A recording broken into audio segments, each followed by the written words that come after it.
président conseil présidentiel Edgar Leblanc fils parlait ensemble avec Donald Trump. Sous tribune Nations Unies, Edgar Leblanc fils fait un rappel historique pour l'ancien président États-Unis Donald Trump pour le faire connaître que même Haïti ça que l'a humilié, même Haïtien ça que l'a mette chaï sous dollar, eh bien même Haïtien ça yo dans une époque te campé bataille ensemble avec les États-Unis.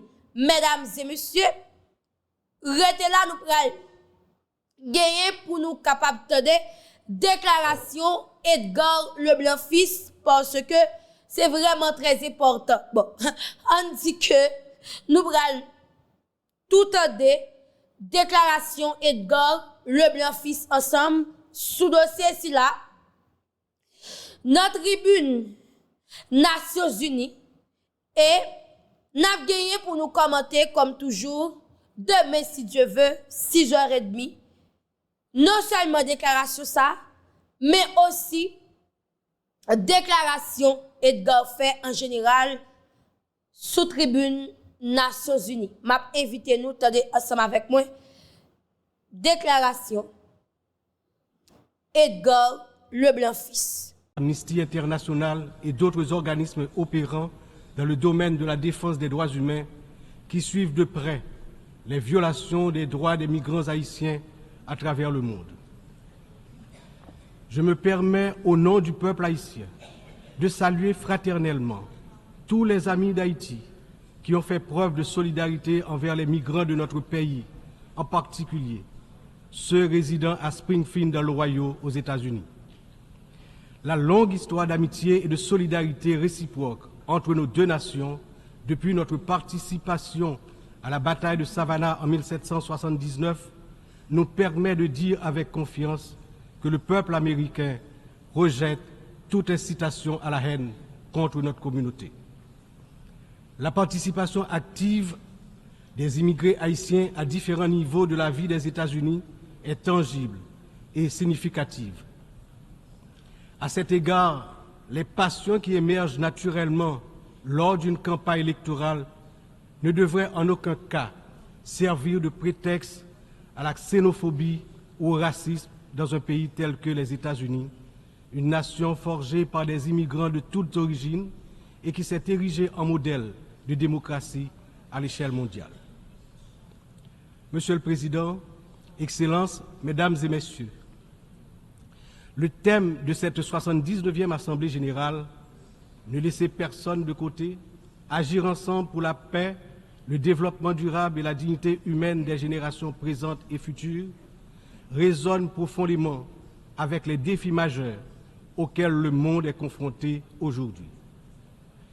Ce thème est un appel urgent à l'unité et à la coopération internationale dans un contexte où les inégalités, les conflits et la crise climatique exacerbent la vulnérabilité de millions de personnes à travers le globe. Alors que de nombreuses nations peinent à atteindre les objectifs de développement durable, il est plus que jamais nécessaire de garantir que toutes les voix, en particulier celles des plus marginalisées, soient incluses dans les processus de décision mondiaux. Cette thématique revêt également une importance capitale dans le contexte de la crise actuelle en Haïti. Il incarne l'essence même de notre lutte pour restaurer la paix et la stabilité, tout en assurant que chaque citoyen haïtien, chaque citoyenne puisse jouir de ses droits fondamentaux. Agir ensemble, comme le souligne le thème, est essentiel pour Haïti, car notre redressement ne peut se faire pleinement sans cette solidarité internationale. Monsieur le Président, Excellences, Mesdames et Messieurs, aujourd'hui notre monde est confronté à des défis d'une ampleur sans précédent, des défis qui préoccupent profondément l'ensemble de la communauté internationale. Les Nations Unies, dans leur mission historique de promouvoir la paix, la sécurité et le développement durable, se retrouvent en première ligne face à des crises qui menacent non seulement des nations isolées, mais l'ensemble de l'humanité. Le changement climatique est sans doute l'un des plus grands périls de notre époque. D'après les données récentes du groupe d'experts intergouvernemental sur l'évolution du climat, la température mondiale a déjà augmenté d'environ 1,1 degré centigrade depuis l'ère pré-industrielle. Cette élévation a provoqué une intensification des phénomènes climatiques extrêmes tels que les ouragans, les sécheresses, les inondations, des catastrophes qui affectent particulièrement les nations les plus vulnérables comme Haïti. En 2023, le Programme des Nations Unies pour le développement a estimé que plus de 100 millions de personnes supplémentaires risquent de basculer dans la pauvreté d'ici à 2030 en raison des effets du changement climatique. Pour Haïti, qui fait partie des pays les moins émetteurs de gaz à effet de serre, mais qui en subit les impacts les plus dévastateurs, cette crise mondiale exacerbe nos difficultés à garantir la sécurité alimentaire, l'accès à l'eau potable et la stabilité économique. Les conflits armés continuent également de semer la destruction et de ravager des vies humaines. Selon le Haut Commissariat des Nations Unies pour les réfugiés, le nombre de personnes déplacées de force a atteint 110 millions en 2023, un chiffre qui n'a jamais été aussi élevé dans l'histoire de l'humanité. Que ce soit en Syrie, en Ukraine ou dans la région du Sahel, ces conflits prolongés exacerbent la pauvreté, détruisent des infrastructures vitales et entraînent des flux massifs de réfugiés. Le monde ne peut rester inactif alors que des millions d'hommes, de femmes et d'enfants fuient les violences en quête de sécurité et de dignité. L'engagement de la communauté internationale est plus que jamais nécessaire pour trouver des solutions diplomatiques et promouvoir des initiatives de consolidation de la paix. Un autre défi majeur concerne les inégalités économiques qui continuent de se creuser. Selon le rapport sur le développement humain 2023 du PNUD, près de 1,2 milliard de personnes vivent encore dans la pauvreté multidimensionnelle, c'est-à-dire qu'elles manquent d'accès à des services essentiels tels que la santé, l'éducation et des conditions de vie décentes. La pandémie de Covid-19 a amplifié ces inégalités, poussant des millions de personnes supplémentaires dans la pauvreté. Pour des nations comme Haïti, l'impact a été dévastateur. Avec un taux de pauvreté des plus élevés, le pays fait face à des défis structurels profonds. Mais ces inégalités ne sont pas seulement un problème haïtien, elles sont un problème mondial qui requiert des réformes économiques globales. En outre, les défis liés à l'insécurité alimentaire se sont intensifiés ces dernières années. Selon l'Organisation des Nations Unies pour l'alimentation et l'agriculture, plus de 735 millions de personnes dans le monde ont souffert de la faim en 2022, une augmentation alarmante qui reflète les perturbations causées par les conflits, les crises économiques et le changement climatique. Haïti, malheureusement, ne fait pas exception. Le Programme alimentaire mondial a récemment souligné que près de la moitié de la population haïtienne est en situation d'insécurité alimentaire aiguë. Cette situation n'est pas seulement une urgence humanitaire, mais une menace pour la stabilité de notre nation. Nous devons travailler ensemble pour renforcer les systèmes agricoles, garantir un accès équitable aux ressources alimentaires et lutter contre la faim de manière concertée et durable. Enfin, les progrès technologiques apportent de nouvelles opportunités, mais également de nouvelles menaces. L'accélération du développement de l'intelligence artificielle, la prolifération des cyberattaques, la désinformation mettent en danger la stabilité des démocraties à travers le monde. Le rapport de l'Union internationale des télécommunications montre que la fracture numérique reste un défi majeur avec près de 2,7 milliards de personnes n'ayant toujours pas accès à Internet en 2023, Haïti étant l'un des pays les moins connectés doit impérativement bénéficier de soutien pour combler cette fracture numérique et participer pleinement à l'économie mondiale du XXIe siècle. Cette année, Haïti réaffirme son engagement en faveur de la préservation de notre patrimoine commun, les océans. C'est pourquoi j'annonce aujourd'hui avec fierté que Haïti signera l'accord sur la biodiversité marine au-delà des juridictions nationales, adopté le 19 juin 2023 et ouvert à la signature depuis le 20 septembre 2023. Cet accord est un outil crucial pour garantir la protection de la biodiversité marine, promouvoir une exploitation durable des ressources marines et renforcer la résilience des États insulaires comme le nôtre face aux défis du changement climatique.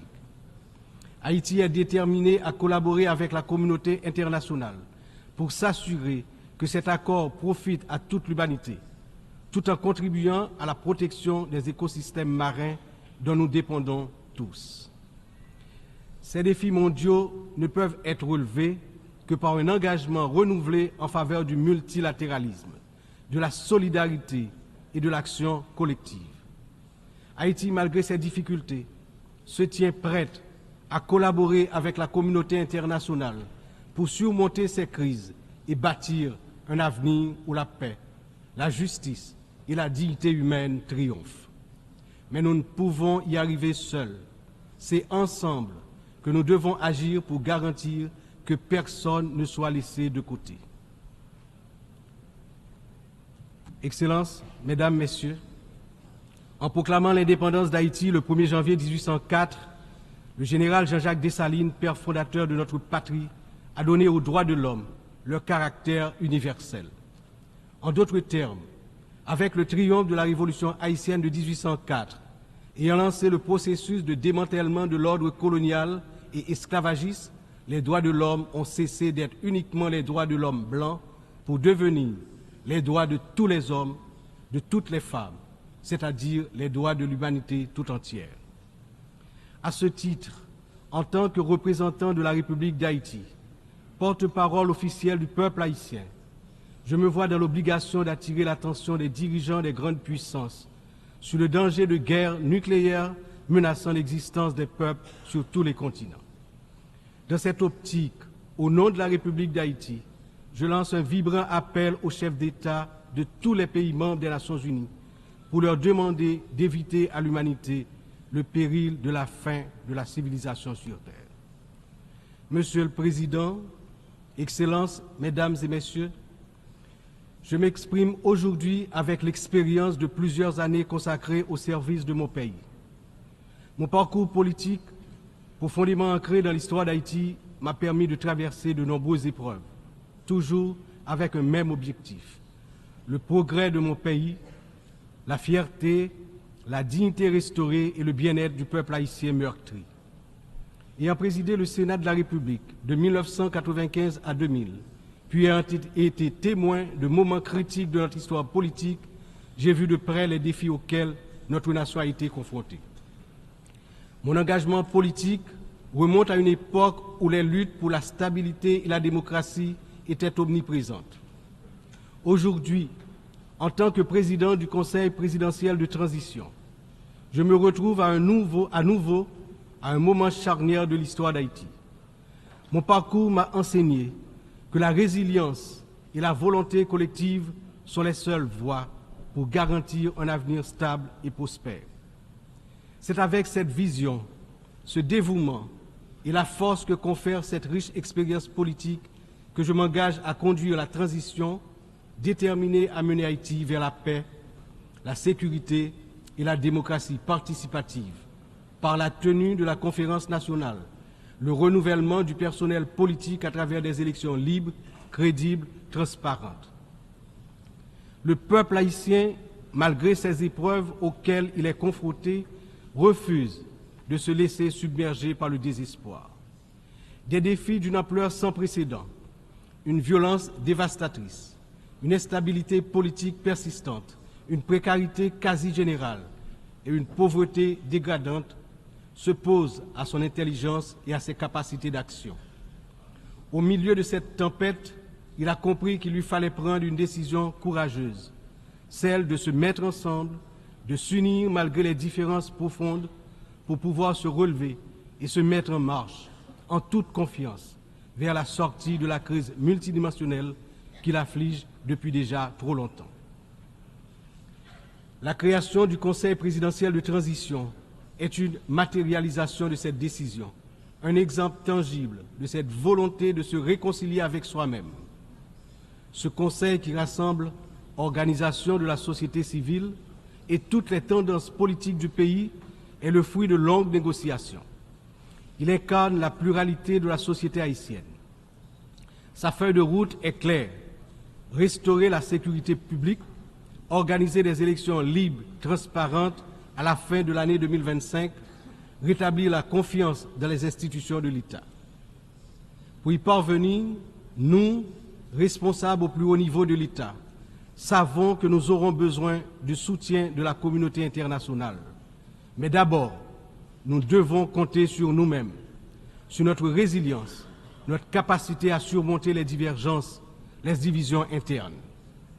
Il est important de souligner que la résolution des problèmes d'Haïti repose avant tout sur les épaules du peuple haïtien. Il est de notre devoir, en tant que nation souveraine, de prendre en main notre destin, de surmonter les divisions et de construire ensemble un avenir de paix et de prospérité. Cependant, cette responsabilité n'incombe pas seulement à nous. La communauté internationale, les Nations unies, les puissances étrangères qui ont souvent joué un rôle décisif dans l'histoire d'Haïti ont également une part essentielle dans ce processus de restauration de la paix, de redressement économique, de renouvellement institutionnel et d'établissement d'un État de droit. En ce sens, l'échec d'Haïti à se relever n'est pas seulement celui d'une nation. Il traduit un échec collectif, une incapacité mondiale à respecter pleinement les principes de solidarité, de justice et de coopération internationale. C'est ensemble, avec une responsabilité partagée et un engagement renouvelé, que nous pourrons transformer cette crise en opportunité et tracer une voie durable vers la paix. Aujourd'hui, Haïti fait face à une crise sécuritaire d'une gravité sans précédent. La montée en puissance des gangs armés, la violence généralisée, l'instabilité politique ont plongé la nation dans un état de vulnérabilité extrême. Les citoyens vivent dans la peur, incapables de circuler librement partout sur le territoire national. Voilà, mesdames et messieurs, nous sortons de déclaration Edgar Leblanc fils qui a fait un rappel historique parce que faut que les États-Unis capables de rappeler yo, que même Haïtiens ça yo qui ont décidé humilier et même Haïtiens ça yo te participé dans bataille pour yo. Même Haïtiens ça a te porté cob, même Haïtiens ça yo te porté zam, même Haïtiens ça yo te porté présence pour yo capable goumer pour les États-Unis et je dis là si gagne pour humilier, c'est pas nous-mêmes yo t'a décidé humilier comme ça.